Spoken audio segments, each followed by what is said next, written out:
हाय, तो ये ताची शिंडेन की पार्ट 3 वाली वीडियो है।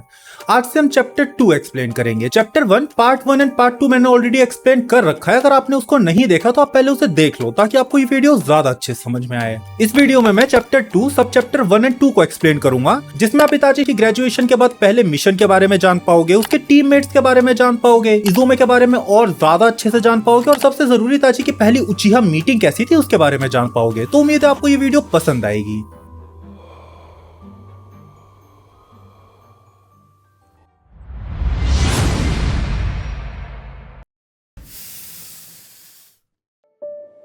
इताची की ग्रेजुएशन के बाद आज उसका पहला दिन था। उसके टीचर, जिसका नाम मिनाजुकी यूकी है, वो इताची और उसके टीममेट्स को सुपरवाइज करने वाले थे।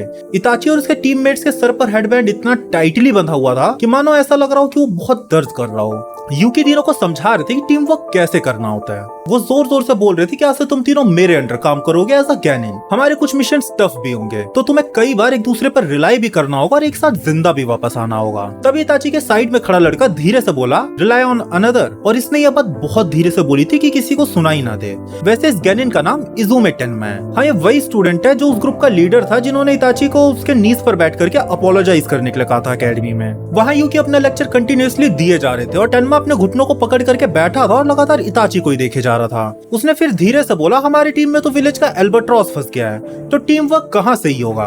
बाय द वे, एल्बाट्रॉस एक बड़ी पक्षी के स्पीसीज को कहा जाता है जो छोटी मछलियों को खा जाती हैं। शायद इसी चीज के रेफरेंस में टेन्मा ने इताची को ऐसा बोला था। वहाँ पर एक लड़की भी थी जो टेन्मा के साइड में बैठी हुई थी। उस लड़की ने यूकी का लेक्चर इंटरप्ट करते हुए टेन्मा पर चिल्लाते हुए बोला कि देखो, क्या तुम प्लीज अपनी बकवास बंद करोगे। इस लड़की का नाम इनारी शिंको था। ये टेन्मा के एज की थी। उसने आगे बोला, जब से स्कूल स्टार्ट हुआ तुम इताची के बारे में कुछ न कुछ नॉनसेंस बोले ही जा रहे हो और बोलते ही जा रहे हो, पर तुम अब एक गैनिन हो, है ना? तो तुम अब अपनी फालतू की कंप्लेंट्स बंद करोगे। टेन्मा ने उस लड़की पर चिल्लाते हुए बोला कि तुम बस एक लड़की हो और तुम जानती हो ना, ये बात मुझे स्कूल से ही खटक रही है। तुम्हारा एक्सेंट बहुत खराब है और तुम्हारी आधी से ज्यादा बातें कोई सेंस नहीं बनाती। ये सुनकर शिंको ने अपने होठों को अपने दांतों से दबाते हुए बोला, मैं कोनोहा में 3 साल पहले शिफ्ट हुई हूँ, तो मैं तुम्हारी मदद नहीं कर सकती। यूकी ने इन दोनों को काम करते हुए बोला कि क्या तुम दोनों लड़ना बंद करोगे। पर ये दोनों एक दूसरे की आंखों में देखे जा रहे थे और इन दोनों को देख करके ऐसा लग रहा था कि ये दोनों रुकने वाले तो नहीं है। टेन्मा ने शिंको से कहा कि चाहे कुछ भी हो जाए, लड़कियां हमेशा गुड लुक्स वाले गाइस की साइड लेती हैं। शिंको बोली, मैं इताची के बारे में ऐसा क्यों सोचूंगी, वो तो सिर्फ 7 साल का है और मैं 13 साल की हूँ और मुझे उसमें कोई इंटरेस्ट नहीं है। टेन्मा बोला, एज का कोई मतलब नहीं रह जाता जब बात प्यार की होती है तो, है ना?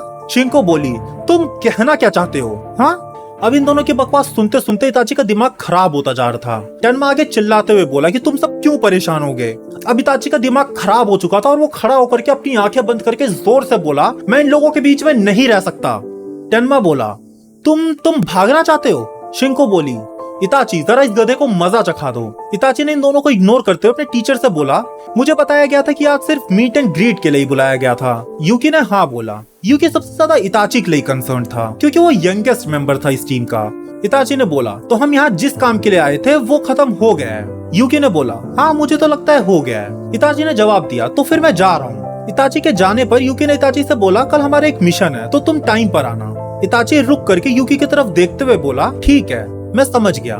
पीछे से टेन्मा चिल्लाते हुए बोल रहा था कि क्या तुम यहाँ से भागना चाहते हो? मेरी बात अभी तक खत्म नहीं हुई है। शिंको ने टेन्मा को उसके बेल्ट के पास से पकड़ लिया था। टेन्मा ने बोला, तुम क्या कर रही हो? शिंको बोली, तुम सच में बहुत बोलते हो। ये दोनों लड़े जा रहे थे और इताची को जाते हुए इन दोनों की बातें साफ सुनाई दे रही थी, पर इताची ने पीछे मुड़ करके नहीं देखा। वो जानता था कि इन दोनों के साथ काम करना तो बिल्कुल भी आसान नहीं होगा। फिर सीन कट होता है और हमें दिखाया जाता है कि इताची अपने घर की तरफ जा रहा है। तभी उसके पीछे से उसे कोई आवाज लगाते हुए बोलता है कि क्या तुम घर जा रहे हो? इताची ने पीछे मुड़ करके देखा और उसका चेहरा चमक उठा। वो इज़ुमे थी। इज़ुमे ने इताची से पूछा कि आज तुम्हारा मिशन था ना? इताची ने जवाब देते हुए बोला कि आज तो हमें सिर्फ एक दूसरे से मिलने के लिए बुलाया गया था, मिशन तो कल से स्टार्ट होगा। दरअसल इज़ुमे अभी तक एकेडमी अटेंड कर रही थी। जब इताची ने इज़ुमे को देखा तो उसके दिमाग में आया कि वो भी 1 महीने पहले तक स्कूल जा रहा था, और ये सोच करके उसके दिमाग में नॉस्टैल्जिया वाली फील आ गई। दोनों के घर का रास्ता एक ही था तो दोनों दोबारा चलने लगे। इज़ुमे ने पूछा, तुम्हारी टीम कैसी है? उसमें तो सीनियर्स भी होंगे, है ना? इताची ने बोला, उस दिन जो 3 सीनियर्स को तुमने भगाया था उनमें से जो सबसे तेज चिल्ला रहा था वो मेरी टीम में है। ये सुनकर के इज़ुमे सोचने लग गई। उसकी आंखों में एक अंडरस्टैंडिंग की रोशनी दिख रही थी। उसने बोला, मैंने भगा दिया? मैंने नहीं। उसने अपना सर नीचे झुका लिया और उसे समझ नहीं आ रहा था कि उसे एग्जैक्टली क्या बोलना है। इजुमे को देख करके इताची को हंसी आने लगी और वो जोर जोर से हंसने लगा। इजुमे अपनी बड़ी बड़ी आंखों से इताची को देखने लगी। उसने इताची से पूछा, तुम हंस क्यों रहे हो? इताची ने बोला, कुछ नहीं, it's just funny. Just funny? तुम अजीब हो, इजुमे ने बोला। इताची ने सॉरी बोला। इस बार दोनों एक साथ हंसने लगे। यहाँ पर किसी ने कुछ फनी नहीं कहा था, पर फिर भी दोनों हंस रहे थे। इताची ने इजुमे से पूछा, क्या अब तुम शारिंगान यूज कर पा रही हो? इजुमे ने जवाब दिया, अगर मैं कर पा रही होती तो मैं भी तुम्हारी तरह ग्रेजुएट हो चुकी होती। इताची ने बिना इजुमे को देखे बोला, मेरी शारिंगान अभी तक एक्टिवेट नहीं हुई है। इजुमे ने बोला, पर फिर भी तुम ग्रेजुएट हो चुके हो और अब तुम एक गेनिन हो, तो तुम किस तरीके के निंजा बनना चाहते हो जब तुम्हारी शारिंगान एक्टिवेट होगी तब? इताची ने बोला, पता नहीं।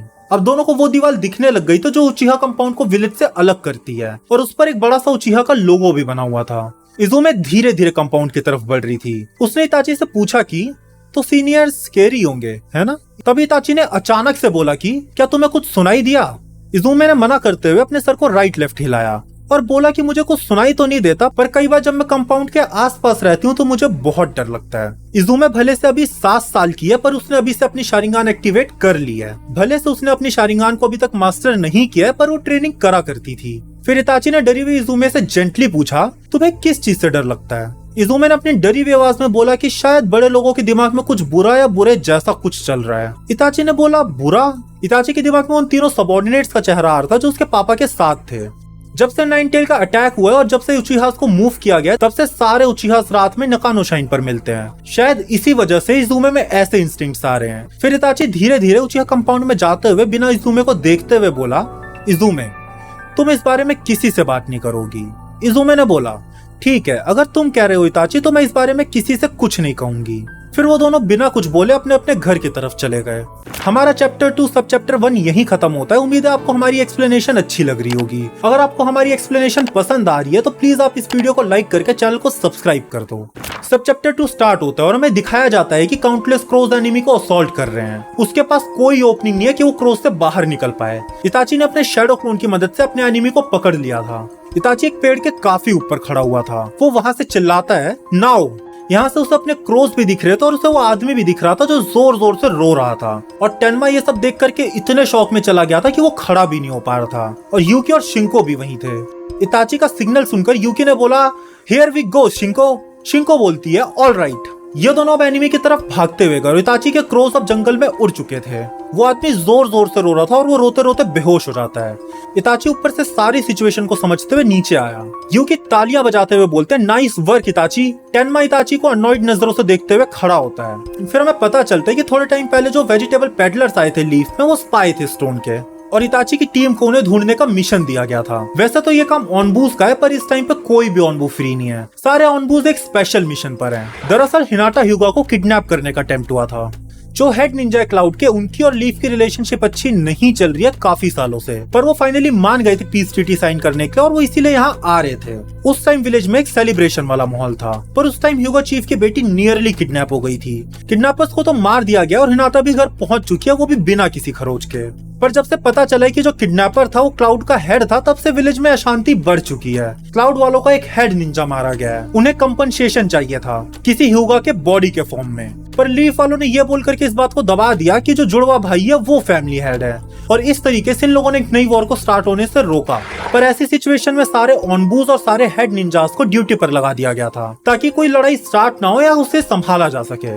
और इन सब चीजों के बीच में वो नहीं चाहते थे कि जो स्टोन का स्पाई है वो नाक के नीचे से निकल के भाग जाए। इसी काम के लिए टीम 2 को सिलेक्ट किया गया था, और टीम 2 से ज्यादा इस काम के लिए इताची को चुना गया था। इताची की एबिलिटी किसी चूनिन के बराबर थी, भले से वो 7 साल का ही क्यों नहीं था, और इसे इसलिए भी चुना गया था क्योंकि उसने काफी अटेंशन भी ड्रॉ करी थी लीफ के लीडर्स के बीच। ये मिशन काफी आराम से हो जाता। स्पाई इताची के ट्रैप में काफी आसानी से पकड़ा जाता। इताची के लीड से उसकी टीम ने उस स्पाई को घेर लिया था, पर टेन्मा बहुत जल्दी में था। यह मिशन बहुत इजी था अगर सब उस आदमी को आराम से ट्रैक करते तो, पर रिकॉग्निशन की जल्दी में टेन्मा सबसे आगे भागने लगा। जैसे किसी चूहे पर बिल्ली अटैक करती है, वैसे उस स्पाई ने टेन्मा पर अटैक लॉन्च कर दिया था। इताची जल्दी से एक्शन लेते हुए टेन्मा को बचाने के लिए गया। स्पाई ने जो कुनाई फेंका था वो इताची के अंदर घुस गई थी, पर हमें तभी पता चलता है कि वो तो एक सब्स्टिट्यूशन टेक्निक थी इताची की। जो कौवे निकले थे इताची के क्लोन से, उन्होंने उस स्पाई को चारों ओर से घेर लिया फिर आगे वही सब हुआ जो मैंने पहले बताया था। शिंको उस बेहोश पड़े स्पाई के पास गई। उसको लग रहा था कि कहीं ये मर तो नहीं गया। दरअसल शिंको ने स्कूल में हीलिंग निंजा आर्ट सीखी थी और उसे इस टीम में असाइन भी इसीलिए किया गया था ताकि वो ऐसे टाइम पर काम आ सके। एक स्क्वाड को जरूरत होती है एक ऐसे इंसान की जो हीलिंग आर्ट को जानता हो। वो स्पाई को देख करके बताती है कि चलो अच्छा है कि ये मरा नहीं है। फिर शिंको खड़ी हुई और उसने अपने हाथों को पीछे करते हुए बोला कि टेनमा, तुम्हें नहीं लगता कि तुम्हें एक दो शब्द बोलने चाहिए इताची को? टेनमा अपनी एक आईब्रो को ऊपर करके दूसरी तरफ देखने लगा। अगर आज इताची की क्विक थिंकिंग काम ना आती तो आज तुम मर चुके होते। तो क्या तुम थैंक्स भी नहीं बोलोगे? टेनमा ने बोला, मुझे कोई आइडिया नहीं है कि तुम किस बारे में बात कर रही हो। शिंको ये सुनकर के टेनमा की तरफ गुस्से में बढ़ने लगी। तभी इताची उन दोनों के बीच में आ जाता है और वो शिंको के सामने अपने हाथों को खोल करके खड़ा हो जाता है। शिंको बोलती है, ये लड़का पूरी तरीके से पागल हो चुका है। इताची, तुम भले से छोटे हो पर तुम एक सही मायने में गैनिन हो और इसको मैं बताती हूँ अभी। तभी इताची उसको मुस्कुराते हुए रोकता और बोलता है, इट्स फाइन शिंको। और ये सुनकर के शिंको ने आह भरी और बोला, उसे वो सब मत करने दो जो वो चाहता है। और वो ये बोल करके पीछे मुड़ गई और यूकी दूर खड़ा होकर के नर्वसली ये सब देखे जा रहा था। टेनमा बोला, अगर तुम मेरी मदद ना भी करते तो भी मैं मर ना जाता। इताची को लड़ाई का सेंस हुआ और वो जल्दी से सोर्स ढूंढने लगा। वो टेनमा था। वो इताची पर अपने फिस्ट से अटैक कर रहा था पर इताची ने अपने एक छोटे से मुंह से उसके फिस्ट को पकड़ लिया। टेनमा ने अपने दांतों को पीसते हुए बोला, मैं तुम्हारी इस एटीट्यूड के साथ नहीं रह सकता अगर तुम ऐसी हर चीज को देख लोगे तो। टेनमा ने बोला, अगर मैं तुमसे माफी मांग लूं तो क्या तुम मुझे छोड़ दोगे? ये बोल करके टेनमा ने अपने हाथों को छुड़ा लिया और इताची के पीछे लात मारने की कोशिश करने लगा। पर इताची ने इस किक को बड़े आसानी से अपने बॉडी को मूव करके डॉज कर लिया, जिससे टेनमा की किक मिस हो गई। टेनमा ने फ्रस्ट्रेशन में दूसरी साइड मुंह करते हुए बोला कि मेरे फिजिकल अटैक्स भी तुम पर काम नहीं करते। इताची को इस मोमेंट पर नहीं पता था कि वो क्या बोले। फिर टेनमा ने अपने सिर को नीचे करते हुए बोला, आई एम सॉरी, जो भी स्कूल में हुआ उसके लिए और आज के लिए थैंक यू। इताची चुपचाप टेनमा को पीछे से लगातार देखे जा रहा था। फिर सीन कट होता है और हमें थोड़े टाइम बाद का सीन दिखाया जाता है। फुगाकू बोलते हैं, आ जाओ इताची। इताची अपने पापा की बात सुन करके स्लाइडिंग डोर पर अपना हाथ रखता है। उस दीवार के दूसरी तरफ रूम में बिल्कुल सन्नाटा था। वहाँ का इंटेंस ऑरा और इताची को सिर्फ वो स्लाइडिंग डोर ही डिवाइड कर रहा था और ये ऑरा इतना इंटेंस था कि इताची को अपनी स्किन में खिंचावट महसूस हो रही थी। उस अशांति वाले ऑरा की वजह से इताची का दिल बैठा जा रहा था। इताची के पापा ने इताची को दोबारा आवाज लगाई। अब इताची के पास कोई दूसरी चॉइस नहीं थी स्लाइडिंग डोर को खोलने के अलावा। वहाँ एक बड़ा सा हॉल था और वो पूरा का पूरा भरा हुआ था पर वहाँ कोई लाइट नहीं थी, इसीलिए ये समझना मुश्किल था कि वहाँ कौन कौन बैठा हुआ है। फिर उसने कमरे में एंट्री ली। उसने अपने पापा को वेट कराने के लिए सॉरी बोला और उसने दरवाजा बंद कर दिया। अब वहाँ डार्कनेस और बढ़ चुकी थी। तभी वहाँ बैठे हुए कुछ आदमी खड़े हुए और उन्होंने कमरे के चारों तरफ एक एक कैंडल जला दी, जिससे अब कमरे में थोड़ा उजाला हुआ। फुगाकू ने इताची को बोला कि वहाँ जाकर के बैठ जाओ और शांति से सुनो। उन्होंने इताची को कमरे के सबसे पीछे जाकर के बैठने के लिए बोला था क्योंकि वहाँ पर वही एक जगह भी थी जो खाली थी। इताची सबके बीच से जगह बनाते हुए उस जगह पर पहुँच गया और वहाँ बैठ गया। फुगाकू ने देखा कि अब इताची बैठ गया है तो वो भी रूम के सामने बैठ गए, सबके सामने फेस करते हुए, और बोले कि अब हम अपनी रेगुलर मीटिंग शुरू कर सकते हैं। यशिरो ने पीछे से अनाउंस करते हुए बोला, लॉर्ड फुगाकू का बेटा इताची भी आज से इस मीटिंग को अटेंड करेगा। फुगाकू ने बोला, मेरा बेटा अभी 7 साल का है पर फिर भी इसके पास गैनिन स्टेटस है जो इस मीटिंग को लेने के लिए चाहिए होता है। दरअसल ये मेरी एक सेल्फिश डिजायर है कि मेरा बेटा क्लैन के स्टेटस के बारे में जाने, वो भी यंग एज में, और इसीलिए ये अलाउड है इस मीटिंग में आने के लिए। आई अप्रिशिएट योर अंडरस्टैंडिंग, ये बोल करके उन्होंने अपने सिर को झुकाते हुए बाउ किया और इसके रिस्पॉन्स में वहाँ पर जो क्लैन मेंबर्स बैठे हुए थे उन्होंने भी अपने सर को झुका करके बाउ किया। यशिरो ने बोला कि चलो अब हम अपनी मीटिंग वहीं से स्टार्ट करते हैं जहाँ से हमने उसे लास्ट टाइम छोड़ा था। मुझे होकागे की रिटर्न ओपिनियन वाले इशू के बारे में बात करनी है जो उन्होंने क्लैन कंपाउंड को अलग किया उस पर। फिर यशिरो की बात खत्म होने के बाद वहाँ बैठे सभी लोग आपस में बात करने लग गए। वहाँ कुछ लोगों ने कोनहा पर सख्त प्रदर्शन का जोर दिया और कुछ लोग बोल रहे थे कि हमें शांति से बैठ करके हर चीज पर नजर रखनी चाहिए। और वहाँ बैठे कुछ लोग एक दूसरे को देखे जा रहे थे, उन्हें समझ में नहीं आ रहा था कि उन्हें किस बात पर एग्री करना चाहिए। यहाँ पर बैठा हर बंदा बस कन्वर्सेशन में भाग लेना चाहता था। तभी इताची को फील हुआ कि उसे कोई देख रहा है और ऐसा महसूस होते ही वो उस ओर देखने लग गया। शिशुई, उसकी आंखों ने शिशुई को देखा। शिशुई शांत बैठा हुआ था, उसको आदत नहीं थी ऐसे माहौल की। तभी वो इताची की तरफ मुस्कुराते हुए देखता है और इताची को एक इनक्रेडिबल सैडनेस महसूस होती है। क्लैन की इविल फीलिंग्स उस रूम में भरी हुई थी और इताची को भी इस चीज की आदत नहीं थी। मुझे भी तुम्हारे जैसा ही लगता है, ये सोचते हुए इताची ने शिशुई को मुस्कुराते हुए देखा। हमारा चैप्टर 2 सब चैप्टर 1 और 2 यही खत्म होता है। अगर आपको मेरी एक्सप्लेनेशन अच्छी लग रही है तो आप प्लीज इस वीडियो को लाइक कर देना, इससे मुझे मोटिवेशन मिलती है आगे की वीडियोस बनाने के लिए। और आप मुझे कमेंट करके जरूर बताना कि आज के एक्सप्लेनेशन में आपको सबसे अच्छा पार्ट कौन सा लगा। अगर आपको जानना है कि ताची की लाइफ में आगे क्या क्या हुआ या फिर आपको एनिमे रिलेटेड कंटेंट देखने में इंटरेस्ट है तो आप इस चैनल को सब्सक्राइब जरूर कर सकते हो। इस चैनल पे आपको बहुत ही बढ़िया बढ़िया वीडियोस मिलने वाली हैं और आप बेल नोटिफिकेशन भी जरूर ऑन कर लेना ताकि आपको आगे की वीडियोस की नोटिफिकेशन मिलती रहे। मैं आपसे मिलता हूँ नेक्स्ट वीडियो में। चलो बाय।